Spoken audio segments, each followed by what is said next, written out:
दोस्तों आज के इस वीडियो में आप भारती भवन 12वीं क्लास के फिजिक्स सब्जेक्ट का चैप्टर नंबर 1 जो भारती भवन बुक का नॉमिकल दिया गया है उसे आप डिटेल में समझिएगा।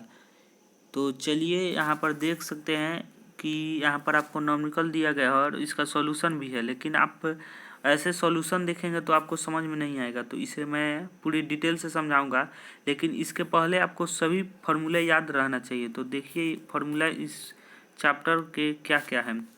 तो जो पहला हमारा फार्मूला होता है कि आवेश Q, जो Q कुल आवेश होता है किसी वस्तु पर, वह E प्लस माइनस NE होता है।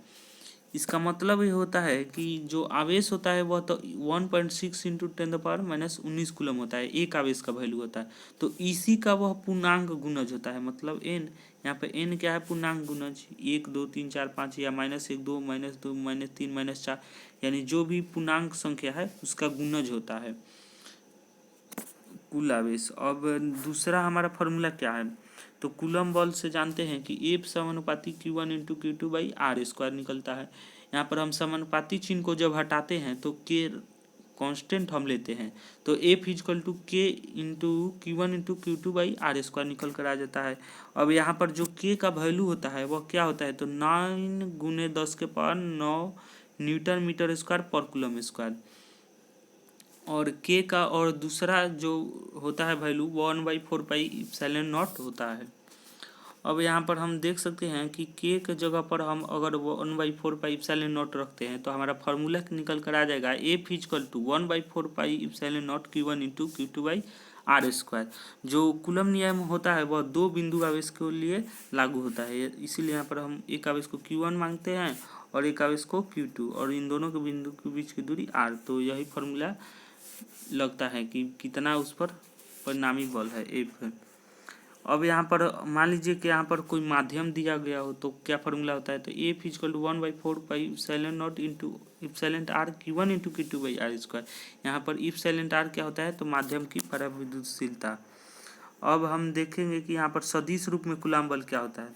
तो मान लीजिए एक आवेश Q1 है और एक आवेश Q2 है, तो Q1 के कारण Q2 पर एक बल लगता है, क्योंकि जब भी दो आवेश को आप रखिएगा तो ये एक दूसरे पर बल लगाते हैं। जैसे कि आप देखे होंगे कि चुंबक, दो चुंबक हो तो वो एक दूसरे के या तो आकर्षित करते हैं या प्रतिकर्षित करते हैं। सेम वैसा ही आवेश में हमको देखने को मिलता है। आवेश भी अगर दो आवेश एक दूसरे के पास में हैं तो वे एक दूसरे पर बल लगाते हैं, और वे कौन सा बल लगाएं ये उनके नेचर पर डिपेंड करता है कि वे पॉजिटिव हैं या निगेटिव। तो Q1 के आवेश के कारण Q2 पर एक बल लगता है, तो इसे F12 से सूचित करते हैं 1/4πε0 Q1 इंटू Q2। और R12 मतलब R से R दूरी है इन दोनों के बीच 1 से 2 की ओर, और यहाँ पर इंटू में आता है R वेक्टर इकाई सदिश 1 2 R12। तो यह हमारा एक इकाई सदिश क्या बोलते हैं, सदिश रूप में कूलम बल हो गया। और एक और होता है जो F21 लगता है, यानी आवेश 2 के कारण 1 के कारण 2 पर हो गया, अब 2 के कारण 1 पर 1/4πε0 Q1 इंटू Q2 R21 का होल स्क्वायर इंटू R21 का कैफ। तो ये थे फार्मूला कुछ। अब हम इसके जो नॉमिकल है उसको देखते हैं। तो पहला हमारा नॉमिकल यहाँ पर है, देखिए फर्स्ट नॉमिकल है कि एक अल्फा कण जिस पर 3.2 इंटू 10⁻⁻⁻ कूलम आवेश है, एक सोने के एक परमाणु के नाभिक से इतना की दूरी पर स्थित है। सोने के परमाणु के नाभिक का अल्फा कण पर कितना बल लगाएगा कि सोने की परमाणु संख्या इक्वल टू 79 है। यहाँ पर देखिए बल हमको निकालना है। यहाँ पर एक आवेश है, जो यहाँ पर मान लीजिए एक आवेश है, एक आवेश Q1 है और इसका वैल्यू कितना है 3.2 इंटू 10⁻, देखिए इसको हम यहाँ पर क्लियर लिखते हैं। एक आवेश है मान लीजिए यहाँ पर 3.2 इंटू 10⁻−19 कूलम, और एक दूसरा है, यह दूसरा आवेश है वह सोने के परमाणु के नाभिक से इतना की दूरी, यानी जो दूसरा आवेश है वह हमारा क्या है, तो सोने के परमाणु है, सोना का।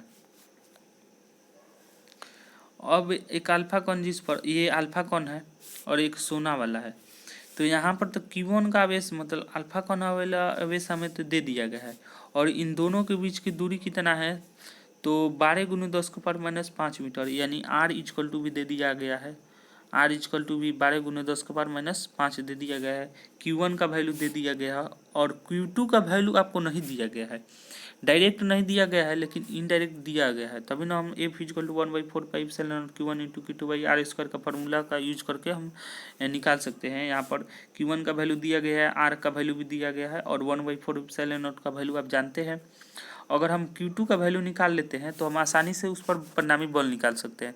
तो यहाँ पर हम Q2 जो आवेश है उसे कैसे कैलकुलेट करते हैं, तो यहाँ पर एक आवेश आपको दिया गया है, दूसरा आवेश निकालना है, तो किसी वस्तु पर कुल आवेश Q इक्वल टू क्या होता है, तो Ne या Ne होता है। लेकिन जब आप परमाणु किसी तत्व के बारे में बात करेंगे तो यह formula Q equal to Ze होता है, या मतलब होता है कि E तो 1.6 × 10⁻⁻19 कूलम होता है इसका वैल्यू। अब इसका Z, यहाँ पर Z क्या है, तो परमाणु संख्या है। तो जो भी तत्व पर हमें परमाणु का आवेश निकालना होगा तो हम Ze का फॉर्मूला का यूज करेंगे, और Z यहाँ पर परमाणु संख्या है। तो हम सोने पर निकालना है तो सोना का परमाणु संख्या 79 होता है, इंटू में क्या आ जाएगा, तो 1.6 × 10⁻⁻19 कूलम, यही हमारा दूसरा आवेश हो जाएगा। और एक आवेश दिया गया है और इन दोनों के बीच की भी दूरी दिया गया है। तो देखिए ये हमारा डायग्राम निकल कर क्या आ जाएगा कि एक आवेश यहाँ पर है, इसका वैल्यू है 3.2 × 10⁻⁻19 कूलम, और एक दूसरा आवेश है, इसका आवेश हमारा जाएगा 79 × 1.6 × 10⁻⁻19 कूलम, और इन दोनों के बीच की दूरी 12 × 10⁻⁵। अब इसे हम कैलकुलेट कर देंगे आसानी से। कूलम के नियम से आप जानते हैं कि F equal to 1/4 Q1 into Q2/R² होता है। Q1 पर अल्फा कण पर आवेश, Q1 हम किसे मान रहे हैं, अल्फा कण को, और इस पर आवेश है 3.2 × 10⁻⁻19 कूलम। अब हम Q2 आवेश सोने के नाभिक पर आवेश, एक Q2 आवेश हम सोने के नाभिक वाला मानते हैं, और इसका फार्मूला क्या होता है, Z इंटू E, तो 79 इंटू 1.6 × 10⁻⁻19 कूलम आ जाएगा। यहाँ पर R इक्वल टू क्या दिया गया है, 12 × 10⁻⁵ मीटर, मतलब इन दोनों आवेशों के बीच की दूरी इतना है। अब यहाँ पर हम रखेंगे इन दोनों को वैल्यू को बारी बारी से, तो F इक्वल टू 1/4 का वैल्यू क्या होता है, तो 9 × 10⁹ न्यूटन मीटर स्क्वायर पर कूलम स्क्वायर। Q1 आवेश का ये वैल्यू हो गया, Q2 आवेश का वैल्यू हम निकाल चुके हैं यहाँ पर, तो ये Q2 का वैल्यू हो गया, और R का स्क्वायर, R इतना है, इसका होल स्क्वायर।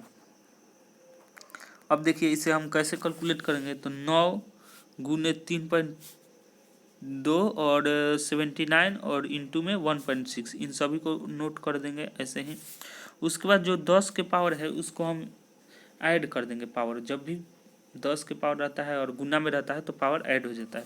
तो 9 प्लस का पावर 9 और माइनस का 19 और माइनस का 19, तो माइनस का कितना हो जाएगा आपका, तो माइनस का 38 हो जाएगा, और माइनस का 38 में से माइनस प्लस का 9 हो जाएगा, तो कितना हो जाएगा, माइनस का 29 आ जाएगा, माइनस का 29 आ जाएगा पावर ऊपर में, और गुना में ये सब तो आया ही है, और बट्टा में 12 का स्क्वायर 144 हो जाएगा, और 10 के पावर -5 का स्क्वायर क्या हो जाएगा, तो 10 के पावर -5 क्या हो जाएगा, 5 दूनी 10, जब दो पावर रहता है गुना में तो पावर गुना हो जाता है 10 के पावर -5 का होल स्क्वायर, तो यह 5 दूनी 10 हो जाएगा। तो ये 10 के पावर -10 है, ये जाकर ऊपर पावर घटेगा, तो घटेगा तो कैसे हो जाएगा, तो यहाँ पर देख सकते हैं कि ऊपर की तरफ 10 के पावर -29 आया था, और माइनस का -10 घट जाएगा, तो यहाँ पर माइनस माइनस प्लस हो जाएगा, यानी माइनस का 29 और प्लस 10, तो 10 के पावर -19 सिर्फ बच जाएगा। अब हम इसे क्या करेंगे कि इतना में मल्टीप्लाई कर देंगे पूरा, और उसमें 144 से भाग देंगे, तो हमारा आंसर निकल कर इतना आ जाएगा।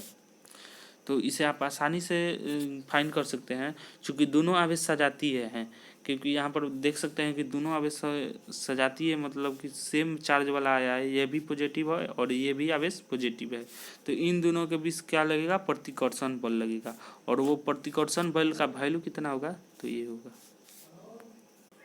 तो दूसरा नंबर क्वेश्चन आप देख सकते हैं कि क्या दिया गया है। 20 सेंटीमीटर की दूरी पर स्थित दो आवेश इतना और इतना के हैं। यदि प्रत्येक पर इतना आकर्षण का बल लग रहा है तो उनके बीच निहित माध्यम की अपेक्षित पराविद्युतता ज्ञात करें। तो कोई भी अगर आपको फिजिक्स का क्वेश्चन सॉल्व करना हो तो पहले गिवन वैल्यू को हम लिखेंगे। तो यहाँ पर Q1 आवेश है, उसका वैल्यू 30 × 10⁻⁹ कूलम दिया गया है। और एक और आवेश है, हम उसे Q2 कंसीडर करेंगे 20 × 10⁻⁹। इन दोनों पर क्या आकर्षण बल लग रहा है, तो 5 × 10⁻5 न्यूटन। ये तो एफ का वैल्यू हो गया। और आर यानी 20 सेंटीमीटर दूरी पर है तो आर 20 सेंटीमीटर हो गया। तो इसे हम मीटर में बदलेंगे, 20 × 10⁻2 मीटर। तो दोस्तों एक मैं आपको बात बताना चाहूँगा कि जब फिजिक्स का आप कोई भी क्वेश्चन सॉल्व करिएगा तो सभी यूनिट को एसआई यूनिट में लीजिएगा, तभी क्वेश्चन आपका सॉल्व हो जाएगा। नहीं तो एक एसआई यूनिट और एक दूसरा यूनिट लीजिएगा तो आपका आंसर नहीं आ पाएगा। तो यहाँ पर सेंटीमीटर दिन में दिया गया है तो इसे हम मीटर में बदलेंगे। अब मीटर में बदलने के बाद 20 × 10⁻2 मीटर हो जाएगा, क्योंकि एक मीटर में 100 सेंटीमीटर होता है, तो इसलिए 1 सेंटीमीटर = 1/100 मीटर होता है। तो इसीलिए 10⁻2 मीटर हो गया। और 1/4πε0 का वैल्यू ये होता है, आप जानते हैं। अब हम क्या करेंगे कि यहाँ पर माध्यम की पराविद्युतता ज्ञात करना है। तो जो माध्यम का पराविद्युतता का फॉर्मूला होता है वह क्या होता है, तो F = 1/4πε0 into εr Q1 × Q2/r²। इसमें εr आ जाता है, जो वही होता है निहित माध्यम की अपेक्षित पराविद्युतता। अब यहाँ पर हम वैल्यू को रखेंगे, फोर्स का वैल्यू, और 1/4πε0 का क्या वैल्यू होता है, तो इतना होता है 9 × 10⁹।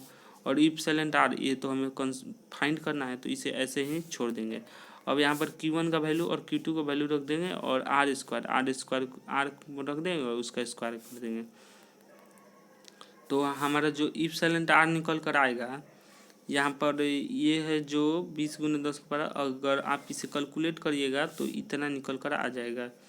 यहाँ पर कैसे आप कैलकुलेट करिएगा, तो क्या करिएगा, पहले स्क्वायर निकाल लीजिएगा और उसके बाद यहाँ पर जो आएगा उसको इधर गुना में ले जाइएगा, और ये दोनों गुना में है तो इधर आके भाग में आ जाएंगे। और नहीं तो क्या करिएगा कि εr को उस साइड ले लेकर चले जाइएगा और इसको सिर्फ यहाँ पर भेज दीजिएगा और उसे सॉल्व कर दीजिएगा। आपका आंसर 2.7 निकल कर आ जाएगा। यही अपेक्षित पराविद्युत की विद्युतशीलता होगा। तो इस वीडियो में इतना ही। अगर आप सभी फार्मूला के अच्छे तरीके से याद रखते हैं तो कोई भी क्वेश्चन बनाने में कोई भी प्रॉब्लम नहीं होगा। तो चलिए मिलते हैं अगले वीडियो में, तब तक के लिए जय हिंद जय भारत।